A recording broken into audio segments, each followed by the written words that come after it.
नमस्कार साथियों। जैसा कि आरआरसी के माध्यम से रेलवे अप्रेंटिस साथियों का जो है डॉक्यूमेंट वेरिफिकेशन का कार्य तेज़ी से चल रहा है और डॉक्यूमेंट वेरिफिकेशन के साथ साथ जो एक दो मुख्य समस्याएं सामने आई हैं, उनमें आज इस वीडियो के माध्यम से हम सरकार से भी अपील करना चाहते हैं, एआईआरएफ के महामंत्री कॉमरेड शिव गोपाल मिश्र जी से भी अपील करना चाहते हैं और तमाम साथियों से भी अपील करना चाहते हैं कि कृपया इस बात को गंभीरता से लें और हम सभी रेल अप्रेंटिस साथियों की जो समस्याएं हैं, उन समस्याओं का निराकरण होना अति आवश्यक है। जैसा कि सबसे मुख्य और अहम समस्या निकल के सामने आई है, उसमें सबसे नंबर 1 पे समस्या है बिहार की लोहार जाति। बिहार की लोहार जाति के साथी 2019 में जब उन्होंने फॉर्म अप्लाई किया था, उस समय बिहार की सरकार ने लोहार जाति को एसटी में रखा हुआ था। उसके तत्पश्चात हाईकोर्ट के आदेश के बाद में उन लोगों को ओबीसी का दर्जा दे दिया गया। उसके बाद तमाम साथियों ने ओबीसी का अपना सर्टिफिकेट बनवाया। आज जब डॉक्यूमेंट का समय आ रहा है, उस समय वो एससी कैंडिडेट्स थे, तो एसटी कैंडिडेट होने के नाते उन लोगों ने उस दायरे में आकर के अपना फॉर्म अप्लाई किया। परंतु आज जब डॉक्यूमेंट वेरिफिकेशन का समय चल रहा है, डॉक्यूमेंट वेरिफिकेशन के समय वो साथी ओबीसी में चले गए हैं। तो ये सरकार की गलती है कि कभी उसको उठाकर एसटी बना दिया, कभी उसको उठाकर ओबीसी बना दिया। तो इसमें छात्र की कोई भी गलती नहीं है, गलती है तो प्रशासन की है और प्रशासन को इस बात को समझना चाहिए कि अप्रेंटिस के पास जिस समय जो सर्टिफिकेट मौजूद होगा, यदि वो उस सर्टिफिकेट को नहीं उपयोग करेगा तो भी वो बेचारा फंस जाएगा। और ऐसी स्थिति में मैं सरकार से अपील करना चाहता हूँ, या तो मॉडिफिकेशन लिंक दिया जाए। उस मॉडिफिकेशन लिंक के जरिए जो भी साथी अपनी कास्ट को लेकर के परेशान है, या तमाम स्टेट में और भी ऐसी कास्टें हैं जिनको लेकर के डीवी के समय में बच्चों के बीच में परेशानी आ रही है, वो लोग अपने आप को साबित नहीं कर पा रहे हैं, जबकि कभी वो एसटी में थे, कभी वो ओबीसी हो गए। ये सरकारों की गलती है, ये राज्य सरकार की गलती है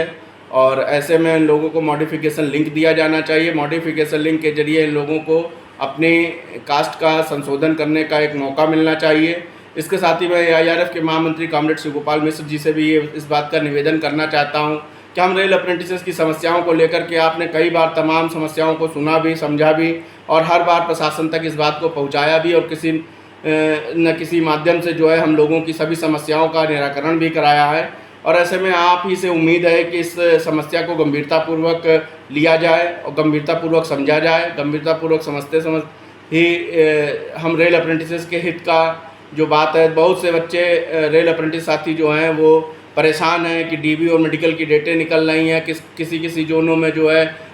जो छुटे हुए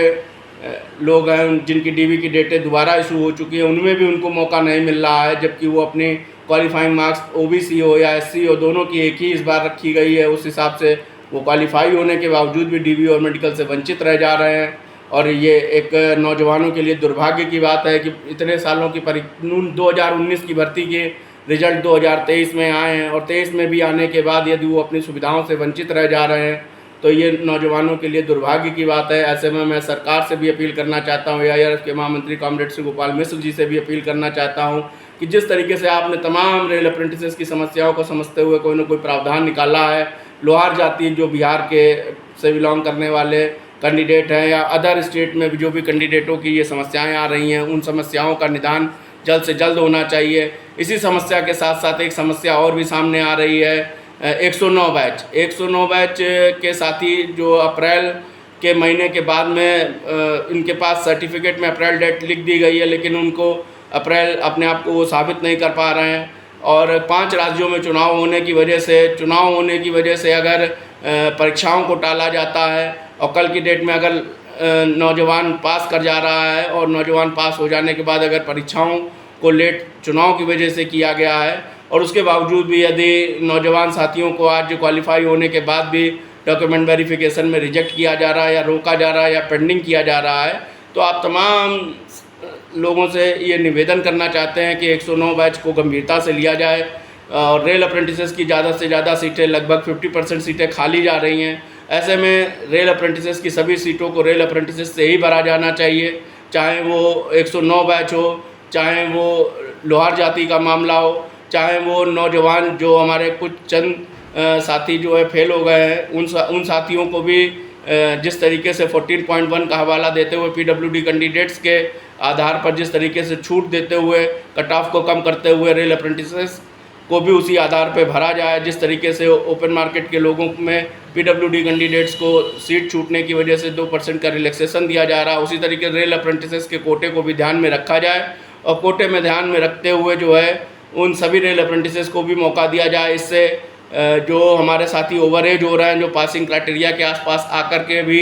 आज रेल सेवा से वंचित रह जा रहे हैं, और कुशल कारीगर होने के नाते स्किल इंडिया अभियान कुशल कारीगरों के सम्मान के दौर में यदि कुशलता को बढ़ावा दिया जा रहा है, तो ऐसे में रेल अप्रेंटिसेस का समायोजन होना जो है वो एक अच्छी पहल होगी। धन्यवाद साथियों। आप तमाम साथियों से मैं ये कहना चाहता हूँ कि इस पोस्ट को ज़्यादा से ज़्यादा लाइक, सब्सक्राइब और शेयर करें, ताकि आप रेल अप्रेंटिसेस की समस्या आप सभी लोगों के बीच में पहुँचे और जल्द से जल्द भारत सरकार तक इस चीज़ का फैसला लेने के लिए भी कुछ न कुछ एक नया तरीका अपनाया जाए, जिससे रेल अप्रेंटिसेस की समस्याओं का समापन हो सके। धन्यवाद।